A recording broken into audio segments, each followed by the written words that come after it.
Erick Fedde's Cardinals home debut, and the lineup backed him up, grabbing a few hits with runners in scoring position, and what do you know, it leads to a series win.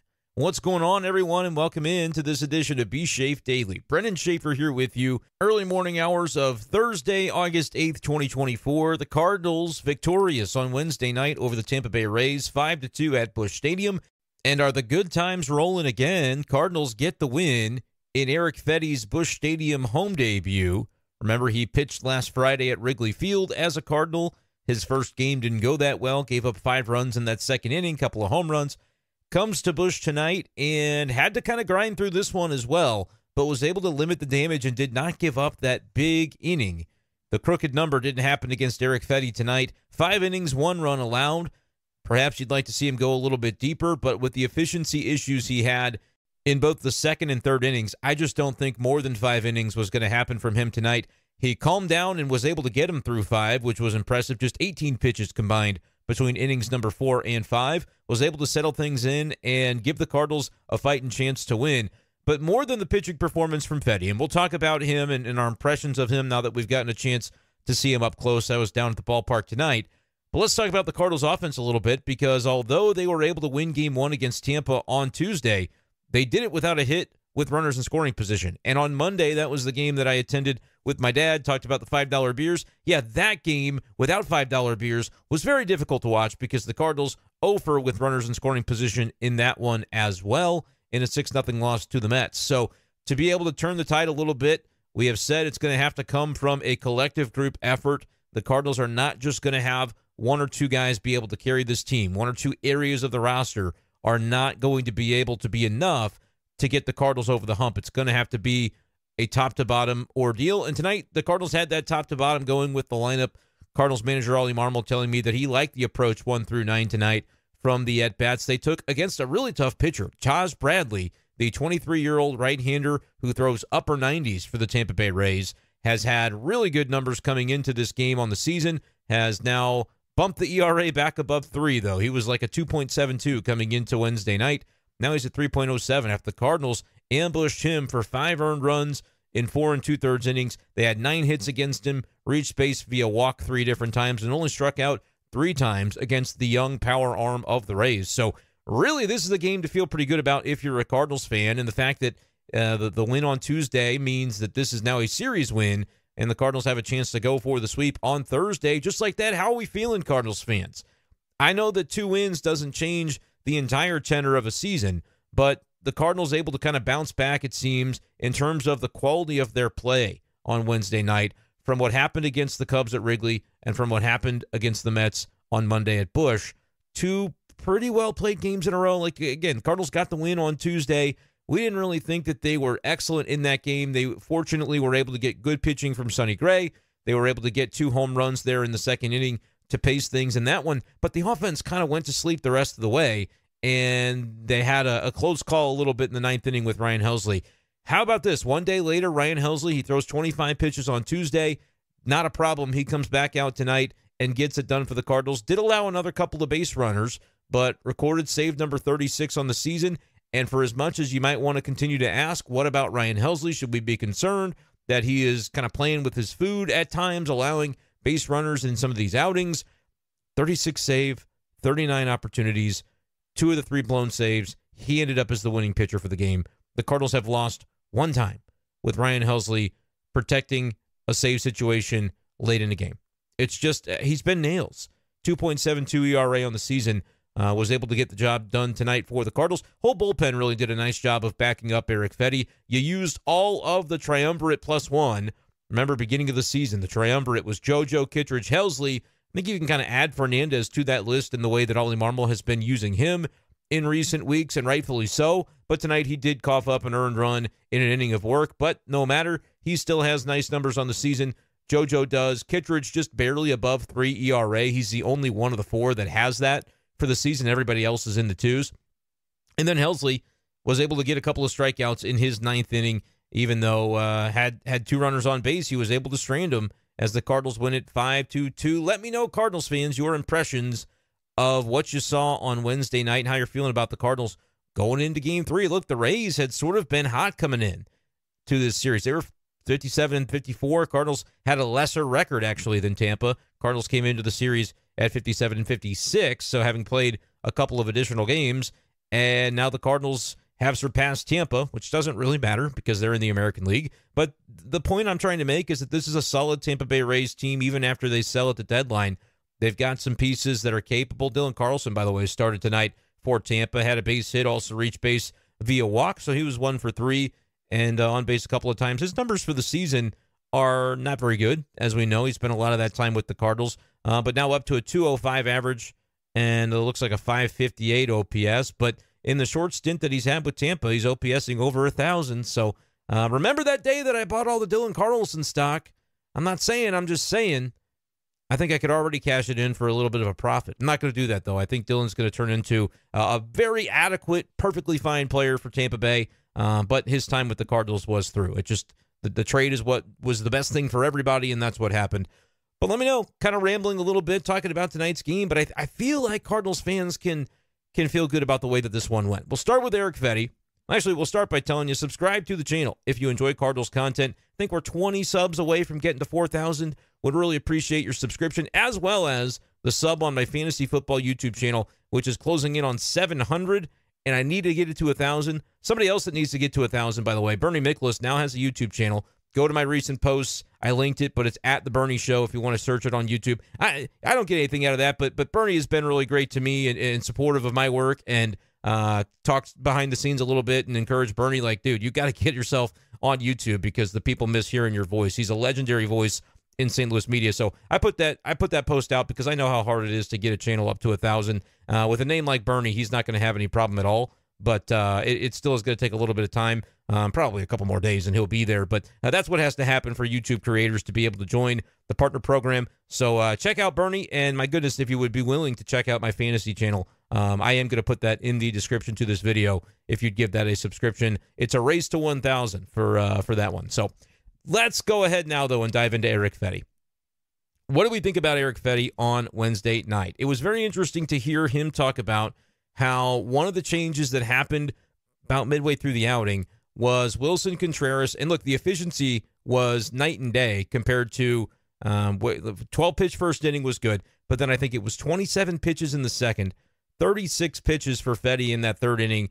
And the third inning was where he made a mistake. I mean, he even said it was a mistake by him, one he can learn from.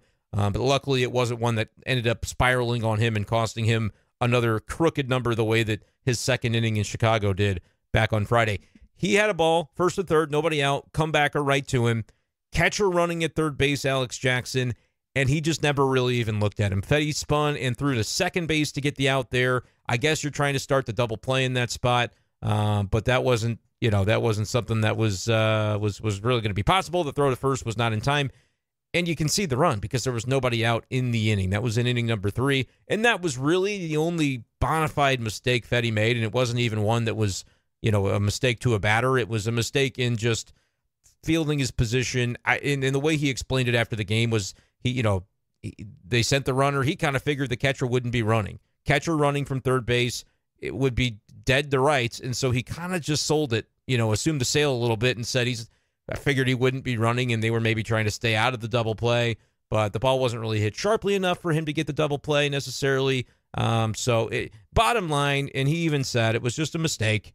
One of those things that happens, I think, when a play happens that maybe sometimes you don't expect, your brain can kind of short circuit. And for him, I think he just went into the mode of, well, in my head, catcher's running, so they're not going to send him to the plate. That would be suicide. So I'm not even going to look. But if Fedde's trying to get the double play started with like a 1-6-3 or whatever it would have been, then he's got to do it right then and there. It happens. It wasn't a good play, but it's one of those that just, whatever. And the fact that he even said, at least it didn't turn into a big inning. Like, his ability to bear down tonight is the thing that impressed me about Erick Fedde. Even the second inning, like, he had a couple of base runners, let the first 2 guys on, but then had consecutive strikeouts and then was able to get a ground out to end that threat. Threw a lot of pitches, so, like, he wasn't the most efficient as a result of that. But what I had mentioned at the beginning was the thing that happened sort of midway through, and he gave credit to Wilson Contreras for it, is just the adjustment that was made. He basically said changing his glove position behind the plate in terms of how Contreras was trying to receive him. And it impacted the sweeper, which is kind of the marquee pitch of Erick Fedde, something he developed and perfected over in Korea. He won the Triple Crown in the KBO, the pitcher's Triple Crown. I guess that would be win total, ERA, and strikeouts. If I had to, I haven't looked, but I assume that's what that is referencing there. And was really, really good. That's how he earned the big league multi-year contract back with the White Sox, is by dominating the KBO last year. And just so I don't wreck the paraphrasing, I'll find the actual quote from Fedde. He said, "Honestly, Wilson made a great adjustment with me on getting his glove a little higher and getting my sweeper to play a little more away than down." He said, "I think it started to get more swings earlier in the counts and get swing and miss. I thought he did a great job with that and getting me to the 5th inning." That's a quote from Erick Fedde on his just kind of budding relationship, obviously, with Wilson Contreras, and the adjustment that was made at some point in the game was just getting the glove a little bit higher.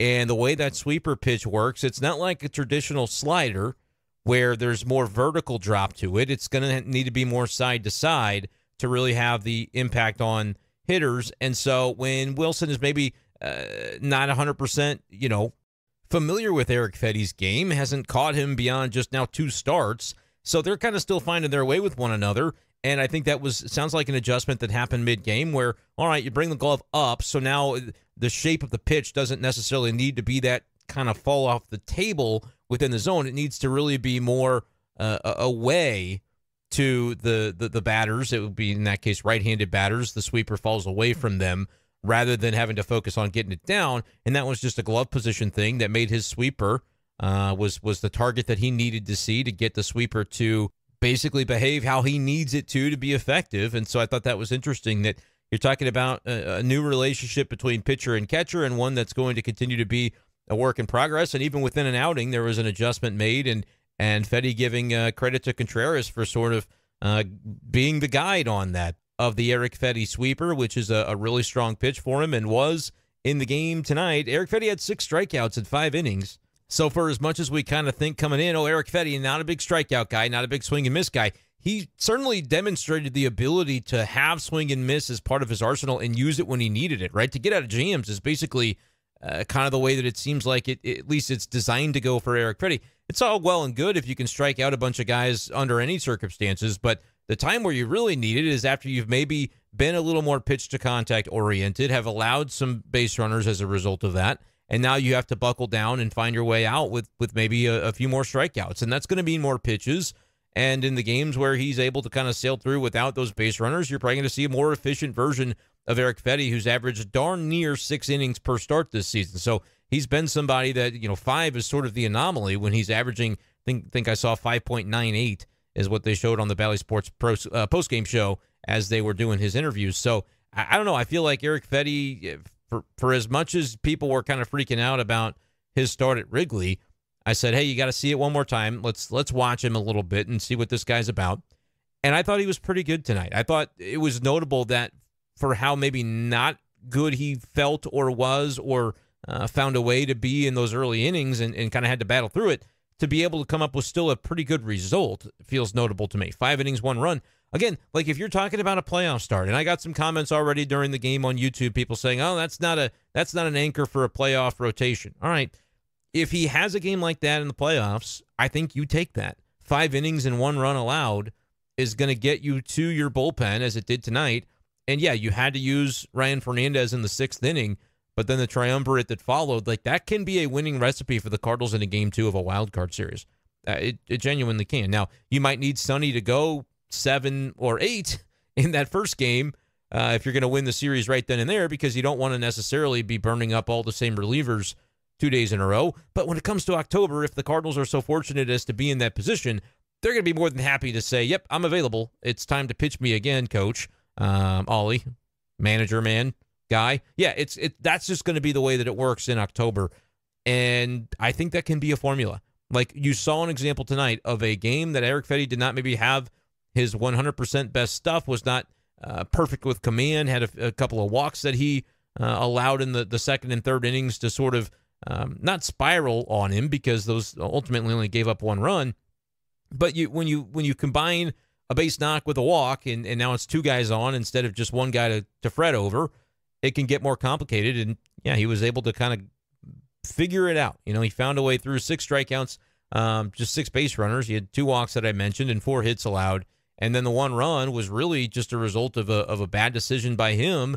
Probably should have looked that runner back to third. And if he would have taken the time to do that, he would have saw that runner wasn't going back to third, and he was, gonna dare you to throw him out, and he was out at home. I mean, it was just not even going to be a close play if Fedde had just taken a peek. But that's one of those things that happens, and you move on.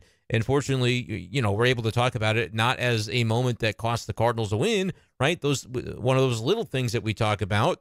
Well, the little things you can maybe afford to have a gaff or 2 sporadically throughout a game when you take advantage in the other areas like they did tonight with runners in scoring position. 3 for 11 is music to Cardinals fans' ears, I have to imagine, after an 0 for 6 and 0 for 7 with RISP the prior couple of days. And we know that it's been a bugaboo for the Cardinals all season long.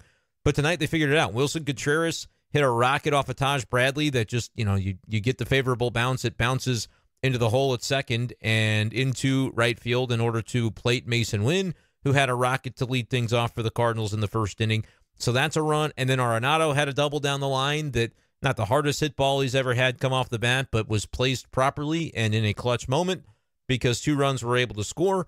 And then you had another one, 2-run double by Alec Burleson later on in the game. And it was good to see Burly, who, by the way, started the game at first base tonight. You did not see Paul Goldschmidt in the lineup against a tough, hard-throwing right-hander.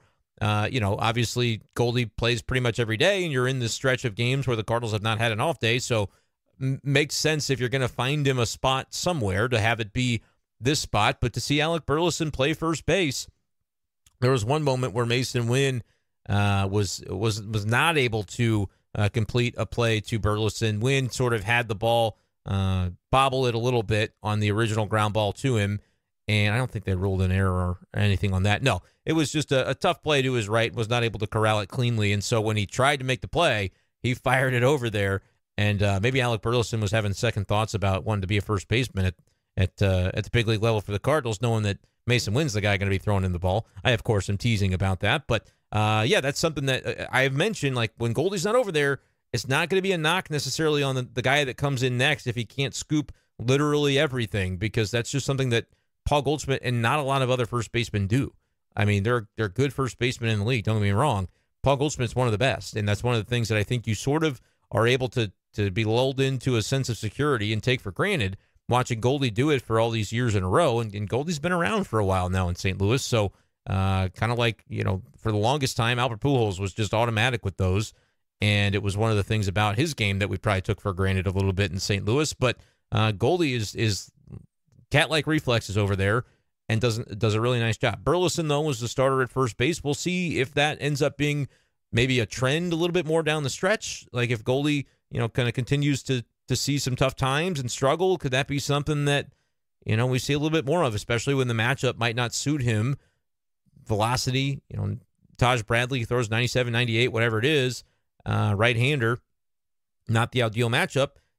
I'm not calling it a platoon, but there are other ways to find effective matchups that the Cardinals and Ollie Marmol are going to be able to get into the lineup. For instance, they found a way to get Nolan Gorman back in there tonight. Better matchup for him against a righty.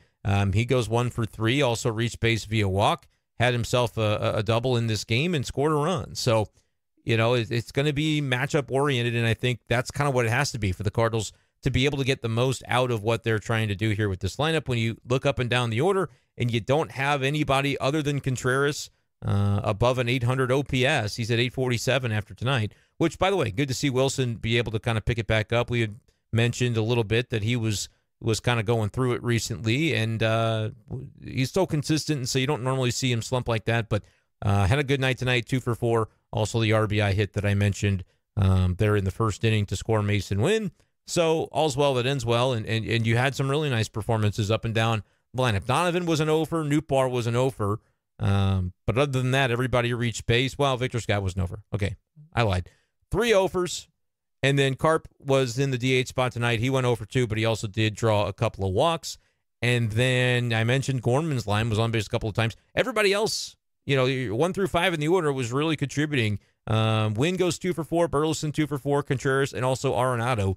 All those guys with 2 hits. So seeing those kind of the dudes at the top of the order being able to set the tone is something the Cardinals have not always consistently had this season, and it was good to see that they had it tonight. Cardinals ended the day with 9 hits. They walked 3 times. There was the 2 by Carp and then the 1 by Gorman. So good amount of base runners, and to be able to cash in, it doesn't take much, right? 3 for 11 is not, world beating. It'd be a good batting average if that would be their season-long number, but it's just, you can isolate it down and say, yeah, if the Cardinals can just be, 273, that would be the average with RISP. If they would be that for the season, the Cardinals would be leading the division.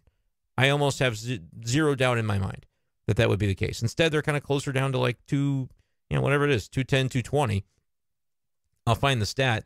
Obviously, they improved a little bit upon it today, but that's just sort of the name of the game, I think. The Cardinals are going to have to, in the margins like that, do a little bit more, and it's really all it takes. And you see how much better the formula works.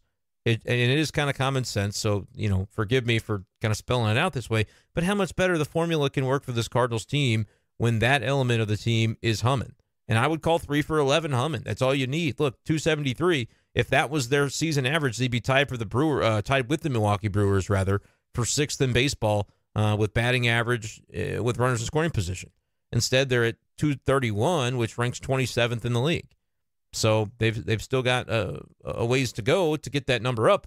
But if for the rest of the season they can be the type of team that has games like this, I mean, they worked Taj Bradley. I didn't think it was going to be automatic that they were going to be able to work this guy over the way that they did. But they, when Ollie says they took quality ABs tonight, he's 100% right. 1 through 9, really, and again, there's going to be, he had 3 guys go 0 for 4, so it's not that everybody was on it. But I think for the most part, everybody did take some pretty quality ABs today. And when there aren't those obvious pockets in a lineup where you can kind of, okay, this is like a rest for me as the pitcher, that's the kind of lineup the Cardinals want to be, and it's just the kind we haven't seen consistently enough day in, day out, week in, week out all season long. But I do think, even though it's like 5 runs may not jump off the page to you, they score in 3 of the first 4 innings. Yes, they still weren't able to do anything against the bullpen tonight, and that's sort of, been a trend sometimes when opposing managers are able to bring in the right relievers to sort of lock it down against the Cardinal lineup.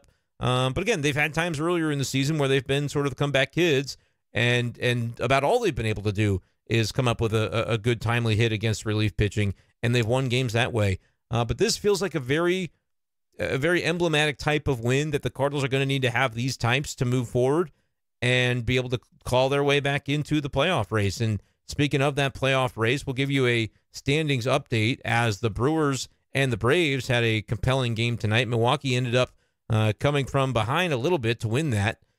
Going into the 5th inning, the Brewers were down in that game, then scored a couple of runs. The Braves answered back, and then the Brewers kept pouring it on there in the 6th inning, ultimately running away with that game 8-5. So what's that mean? Well, the Cardinals didn't gain any ground on Milwaukee in the NL Central race. That's true.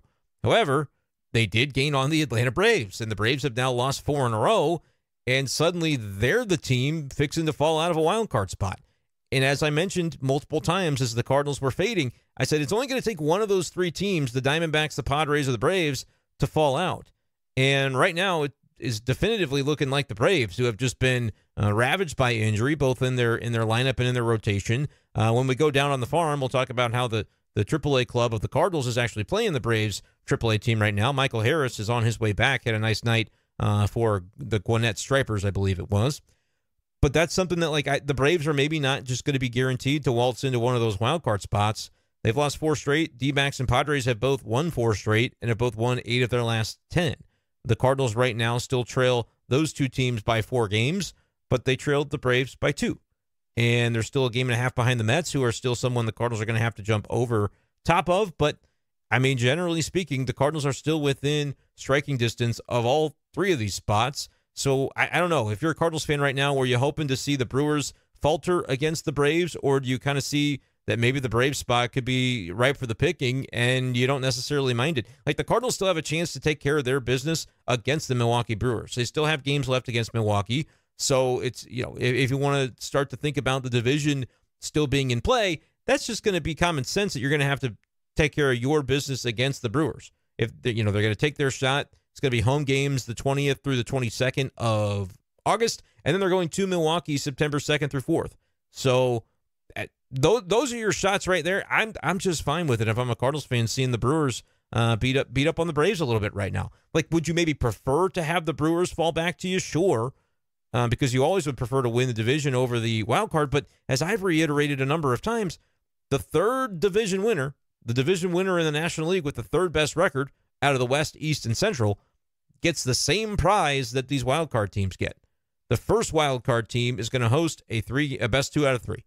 The third division winner, which right now is the Central Division winner, and that's Milwaukee, the way that the pace is out right now, they're going to host a 2 out of 3, same as the wild card team. Now, you guarantee getting that series at home versus the number 2 wild card and the number 3 wild card are going to be playing series on the road. And it could end up being Cardinals Brewers if that's the case in that wild card series.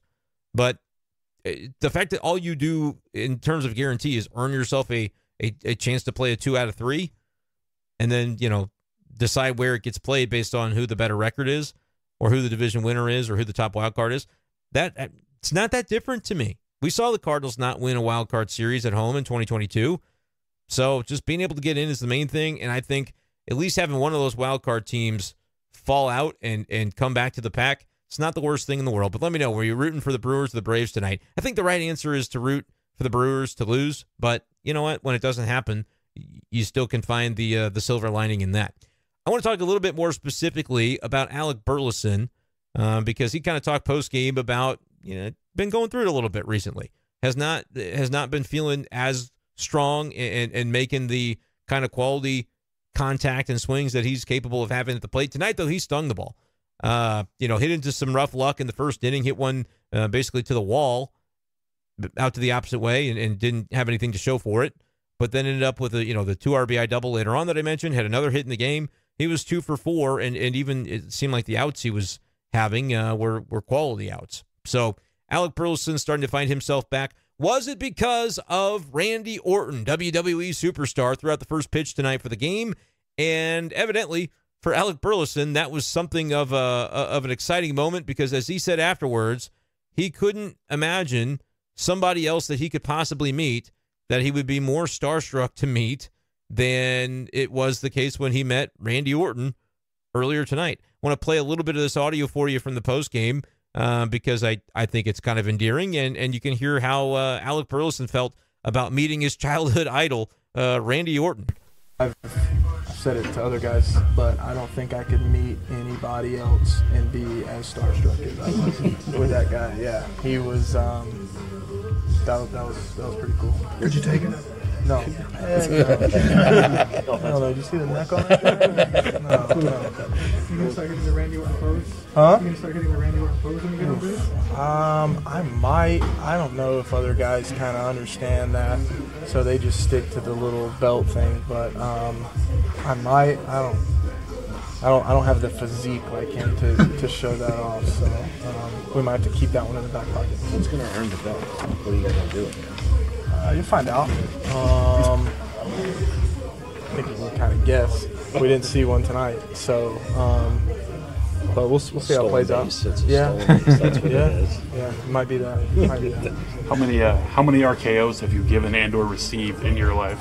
Oh, dude, I used to grow up doing them on the trampoline with a little doll figure and just RKOing the crap out of that thing. Loved it, dude. Loved it. That's Alec Burleson post-game. I just thought that was fun from the Cardinals clubhouse. He's got a championship team kind of branded belt, and you heard Derek Gould, that was his voice asking, it's something that didn't happen tonight. Oh, the next time somebody gets a stolen base, right? That's when you're going to give away the belt. No, it may be that the Cardinals have a team belt celebration on the next homer, something to keep a lookout for. I am not familiar with the world of WWE. I know some people are super duper into it. I know that Randy Orton's a big name. Like, if I know his name, then it means that he's somebody. But apparently for Alec Burleson, who said, he grew up really into wrestling, and that was, like, really cool to meet him and got, picture with him before the game, got to, have that belt. And so now we'll see if the Cardinals incorporate that into some of the celebratory stuff that happens on a home run. I think is probably the obvious time that we could see the belt get broken out. But he also changed his walk-up music to, I guess, Randy Orton's entrance music, which top of my head, I don't even know the name of the song, but if you know, then you know, and was asked if he was going to maybe keep that going, and he kind of thought about it long and hard. He said he's going to sleep on it, but baseball players, man, can be really superstitious. And Alec Burleson, if he's talking about kind of, going through it a little bit at the plate more recently, and just basically his mindset has been to try to grind it out. When you don't feel perfect at the plate, what kind of result can you come up with that's a positive result, whether it's grinding out a base hit or working a tough walk or even just moving over a base runner. That's sort of where he's been. And then, hit that ball on the screws in the first inning and didn't get rewarded for it was kind of like, you kind of wonder, oh man, is this 2023 all over again? I haven't been hitting the ball hard, and then I do get one and kind of hit into some bad luck. He said, that's got to be out. He said, well, it's not got to be out, but, he was just kind of being very candid about feeling like he had finally, hit the ball well and stung the ball and struck the ball, and to not get the result for it was kind of disappointing. But obviously, found a little bit of something at the plate tonight because he was able to continue on and hit the double later on that gave the Cardinals some pretty important insurance in that game. So there you go. You heard the headline. Cardinals RKO the Rays. You ever do the RKO on the trampoline? I think I know what it is, but I just was not as much into wrestling growing up. Like in fits and starts, I would pay attention to it. I had some buddies that were really into it, but it just wasn't really my my pipeline. I was watching baseball mostly. Gonna be honest with you guys. That's how you end up here, is just being stupid obsessed with baseball the whole time and not really paying attention to other stuff. Although I think it worked out for Alec Burleson. He was a big wrestling fan as a kid and clearly found the time to get extremely good at baseball. So anyway, that's what happened tonight. Cardinals win 5-2 over the Rays. They advance to 59 and 56, so they're back to 3 games above 500. They're winning these close games. Would be nice to see maybe the Cardinals uncork a big offensive showing on Thursday, and because Ryan Helsley is not going to be available. I think it was a little bit notable that he was available tonight after throwing 25 pitches in the game on Tuesday. So back-to-back saves on back-to-back days for Helsley. In this game, he only threw 15 pitches, so more efficient. But yeah, I mean, I was kind of thinking maybe he would be off for Wednesday, and you might then have him for Thursday. But you certainly won't have him now for Thursday. That'd be shocking. And now it's been back-to-back days for Kittredge as well, who kind of came in for he and Romero. Ollie, I think, does a really nice job of in the 7th and 8th when it's the triumvirate's day to butt up to Ryan Helsley and have that be the way you finish games.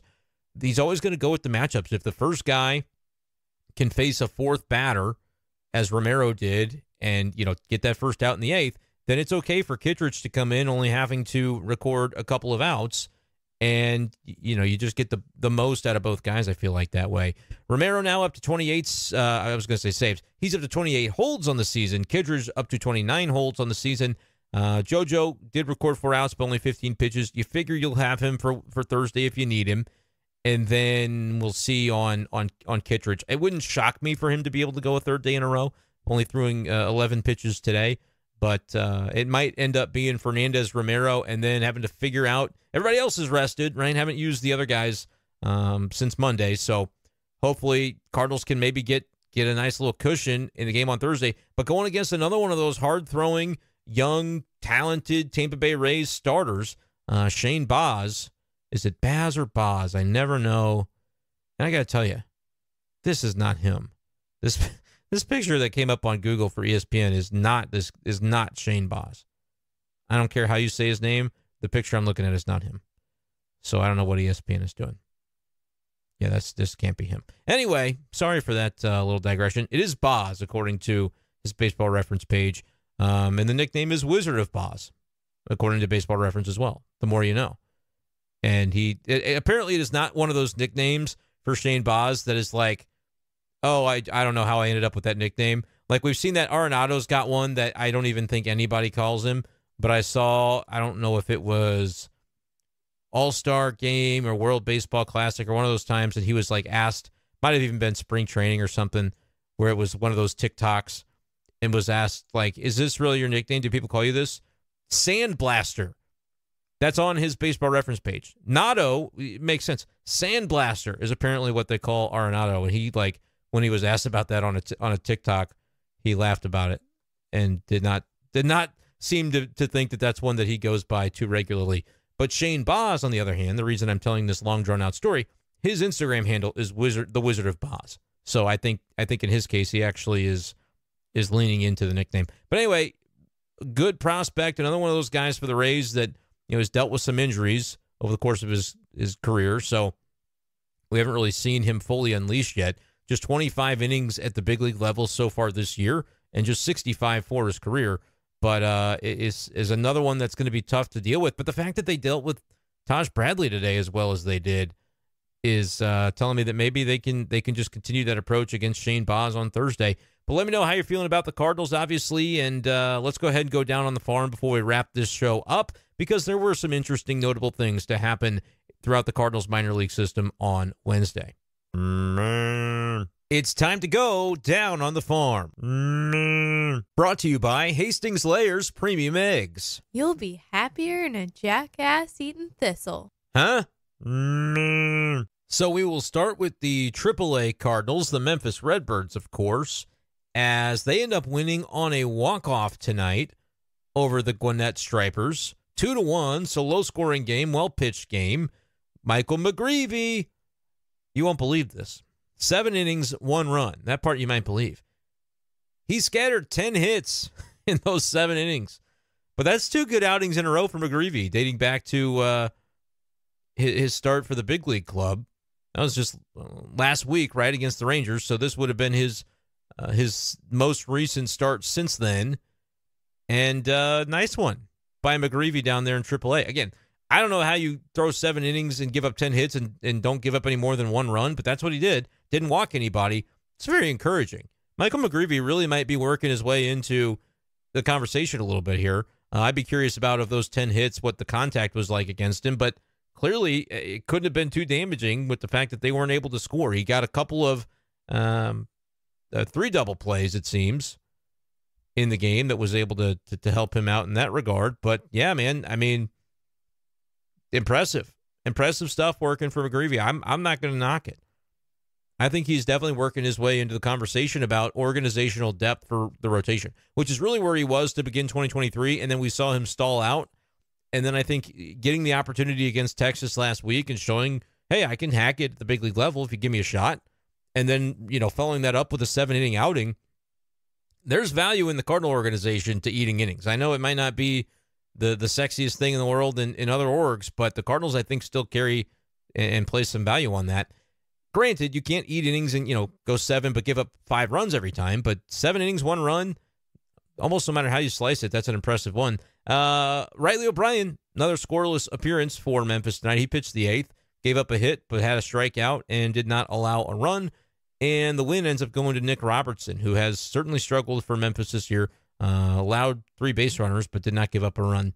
And ends up getting the win when Thomas Saggese hits the walk-off in the bottom of the 9th. Cardinals, or the Redbirds rather, didn't score until the bottom of the 9th. They were down 1-0.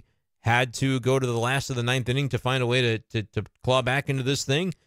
And they were able to do that. Cesar Prieto with an RBI hit, and then Saggese with the game-winning hit. He goes 2 for 4 with an RBI tonight. And Jordan Walker was 1 for 4 as well. I saw the video of his hit posted. It was a ground ball to the right side, slipped through the infield, but he also did hit it at 107 miles per hour off the bat. So there is that to be considered. I think Thomas Saggese, though, I'm not saying they're just going to swap him for Brandon Crawford or swap him for, you could look at the Gorman thing. If he doesn't pick it back up, kind of what becomes of that spot on this roster maybe is a fair question, because I still think the Cardinals are one righty swapping out a lefty away from having true balance that they need, and that Ollie Marmol could be able to manage most effectively with, because he'll be able to deploy resources off of his bench almost regardless of the situation. Right now, they're still too left-heavy, other than, you had Paul Goldschmidt available tonight off the bench. I'm sure if they would have needed him, they could have used him. But that's more talking about the days that you're giving guys a day of rest, like Tommy Pham was obviously, this was a game that Tommy Pham did not play tonight, and so against a righty, already is much better than it was to be able to kind of devote resources, and Ollie can say, yep, tonight we're going to stack our lineup with just about as many left-handers as we can. That's how Matt Carpenter gets into the game against the righty Shane Baz, and so you're able to kind of platoon it that way. I still think it might be beneficial to have one more righty on the roster, but then again, it seemed to work out just fine tonight with the way that they did it. I'm not really finding any righties you would have taken out of tonight's lineup that were, you had Wynn, Contreras, Arenado were the only right-handed hitters in the lineup tonight. But, you know, there are going to be some righties that can hit righties. Righties is predominantly what you see. So if you're a good hitter, you can probably hold your own. And like right now, I don't know that it's Gorman that you should talk about, you know, send him down, especially after a pretty good game tonight. Let's see if he can build upon that. They'll have to kind of figure out Victor Scott. Like, is he doing enough in center defensively to be able to justify? Because he's hitting 087. That was, you know, obviously hit the home run on Tuesday, and that was a big part of the reason that they won. But I'll be curious to see, like, does he play every day? Does he play because they just can't afford to not have his defense? Like, is that going to be the official stance of the club? Or is it more going to be, no, we got to kind of split the gap on this a little bit and have him off the bench sometimes simply because we're looking to get more quality bats into the lineup. I think they'd love nothing more, just like when they began the season with Scott in center, they'd love nothing more than for him to take the reins and be able to justify offensively his inclusion in the daily lineup. 0 for 4 tonight with 2 strikeouts. Again, he homered yesterday, so let's not go too crazy about that. But something to kind of keep in mind, so JC would require a 40-man move, but he would give you some flexibility off the bench. He could play second base. So, like, if you were going to go straight swap Gorman, I don't think it's something that John Mozeliak is looking to do right now, but you can understand the appeal of it with a guy like Sajaci that's swinging it really well. His season-long OPS in AAA for Thomas Sajaci is not, like, overwhelmingly great. Checking here, he's at 722, but he's been hot recently. But they don't want to give up on Nolan Gorman, and I understand that. I just don't think you can. Like, it's good when the righties are out there. It's not as noticeable because Gorman's going to be in that lineup just about every time, and hopefully producing. He was supposed to be a middle order bat on this team, so I'm not just ready to go, yeah, bring up Sajaci and, like, you know, DFA whoever you have to do it. And I think Sajaci's on this team next year. Like, as of right now, I was asked that a couple of times today. I'm like, well, I think it's pretty obvious that you've got Crawford, you've got Carpenter, and I'll still, you know, Goldschmidt, I don't think they bring back. I know that it was recently Derek Gould put in his chat that there's going to be a conversation there, and, you know, the willingness of Goldie, the willingness of the Cardinals is kind of remains to be seen.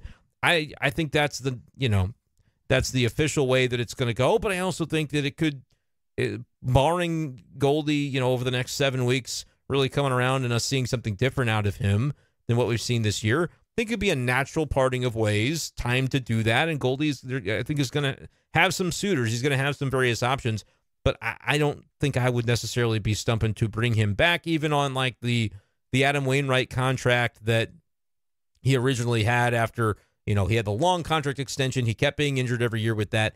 And then when he came back, it was he basically had to be a technical free agent for a day because the Cardinals were giving him such a salary reduction that under the collective bargaining agreement, like the MLBPA says, no, you cannot do that. You cannot sign for less than whatever it is, 80% of your, you know, previous annual salary in free agency. So he had to legitimately become a free agent in order for that deal to come to fruition. And it was basically, for Wainwright at the time, all incentive laden. And then they went with the incentive route for a couple years in a row before 2023. I think he got more of a guarantee that year. And of course, that was the year that it went off the rails and Waino didn't pitch well, didn't have anything left in the tank. But, like, I don't know that you can do that incentive laden contract, you know, 1 year, bring you back because we love you for Goldie, because he's unlike with Waino, and like, I guess you could say he was, if he didn't perform, going to be blocking guys in the rotation, but it's not like they were teaming with starting pitching to back in, and I'd have to go back and look and remember exactly which year it was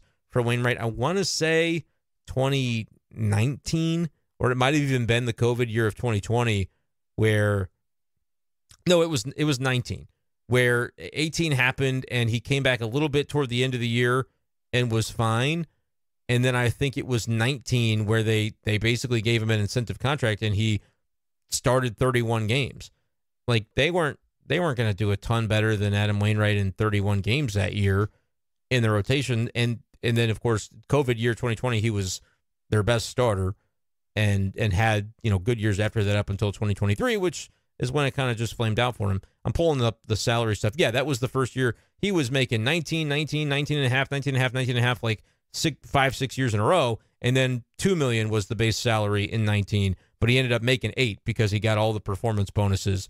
And then it was $5 million in 2020, $8 million in 2021. And then he got the real contract for the last couple of years, and it kind of burned him in 2023. But in Goldie's case, like, you do have Alec Burleson that I think would make sense as a first baseman in terms of roster construction, because then as long as he can play it defensively, which, like, it's notable to me that they're already kind of getting him in there a little bit now. I think you'd want to see it 6 or 8 times the rest of the year for Alec Burleson before you go into an offseason making a franchise-altering decision to not bring back Paul Goldschmidt. Like, I know the numbers offensively, are just, he probably can't be an everyday player if that's going to be the numbers. But he's Paul Goldschmidt, and so you kind of have to weigh that balance. But I do think the roster with Jordan Walker, he is coming. I've been saying it. I got called irrationally optimistic about Jordan Walker in the last couple of days in these YouTube comments, and I said, hey, I've been called worse, so that's okay. But I believe Walker's going to be a big part of their future. So if you need to find a spot for him, you could understand how Burly playing first and Walker moving to Burly's spot in the outfield could allow that circle to be squared, or that square to be circled, however you say the phrase. So that's kind of my lean, is that Goldie would not end up returning, but it's, you're not exactly going to say right now that the Cardinals aren't going to entertain it. There will be a conversation, but I think more than even like the finances of it, because I think Goldie would be the first to say he probably doesn't deserve the same type of contract if these numbers are what they are. But at the same time, like, it's hard to take an everyday player and turn them into a part-time player without there being like a break in the action. It's worked this year for Matt Carpenter because it was known going in that was the deal. But if the Cardinals would have come to Carpenter after those, the years where he was basically stealing money from him, right? Like, it's not a nice thing to say, but he was not worth the contract extension the Cardinals gave him at the time. If the Cardinals would have come to him after that year and said, we want to bring you back as a bench player, it just kind of would not have felt right. And Cardinals fans would have been like, you got to be kidding me. But he goes elsewhere. He kind of reinvents himself, reproves himself a little bit. And now the Cardinals have the freedom to go, okay, you're going to be coming back knowing what that role is going to be. That's a hard thing to do to Paul Goldschmidt and say, hey, man, we think we'd love to platoon you. You've been one of our best players and our MVP for the last handful of years. But when we re-sign you to this deal, we want to platoon you. And we're going to play Burly against righties, and you're going to be the short side of the platoon. You're going to start against lefties and an occasional righty. Like, I just don't know if that really ends up working out. But that might be, like, strategically the thing the Cardinals, if they had Paul Goldschmidt in 2025, would be needing to do. So anyway, I know that I got into this is technically supposed to be down on the farm, but seeing Jordan Walker and Sajacy, my point was, like, if you have Crawford, Carp, and Goldie, it wouldn't be hard to imagine those spots being filled next year by Sajacy, Walker, and Ivan Herrera, and that kind of being your team. And then pending a Tommy Pham on whether they want to bring him back on a 1-year deal, he'll probably want 2. I would too, but I would probably, as the Cardinals say, we'll give you a little bit more for 1 year, but then we'll kind of take it year by year. And I think maybe Tommy Pham would take that, depending on how the rest of this year goes, and if he would be amenable to that. Obviously, at 36, 37 years old, you're trying to get the most guaranteed dollars you can, but if that's 1 year, 7.5 from the Cardinals, then maybe it is. Maybe I'm even overshooting the price on that, but if Tommy keeps performing the way that he has recently, I think you're probably going to see that's more than a fair salary to potentially offer him. Just my 2 cents. Okay. Elsewhere in the Cardinals system, Springfield won 7-4. Not really much to talk about with it, though. Komar was the starter. He did a pretty nice job. Looking through their lineup, just really not a lot. It's not a lot of notable prospects right now in Double-A. Doesn't feel like on the position player side. Jimmy Crooks didn't start in the game, and he would be one that we kind of do keep an eye on. But outside of him, there's not a ton going on there. Chandler Redmond, he's 27 years old, but he did have a nice game tonight with 2 hits and 2 RBIs. But not really prospect status for him since he's still kind of stuck at Double-A at that age.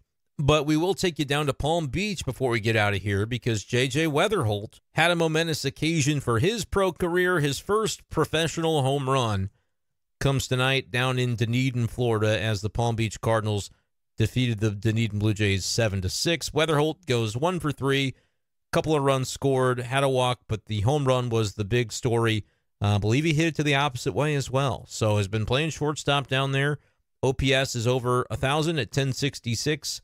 Hitting 294 in the small smattering of games that he's played so far. 7th inning home run for him. So we'll see, man. I think the hope should be to find him getting his way to Peoria, even maybe before the end of this season. Although I don't know how much time is left in the minor league calendar. It's probably less than a month. That is probably a factor in this. But keep it going, JJ Weatherholt, and he could find himself with a promotion sooner rather than later. I don't think that's crazy to suggest, but they might just leave him in Palm Beach and start him out in Peoria next year. That could also happen. But that's all we got tonight for B-Schaeff Daily. Again, appreciate you guys for all the support. Make sure to check out the Discord if you haven't already, and subscribe to the channel, like the video, and all that good stuff.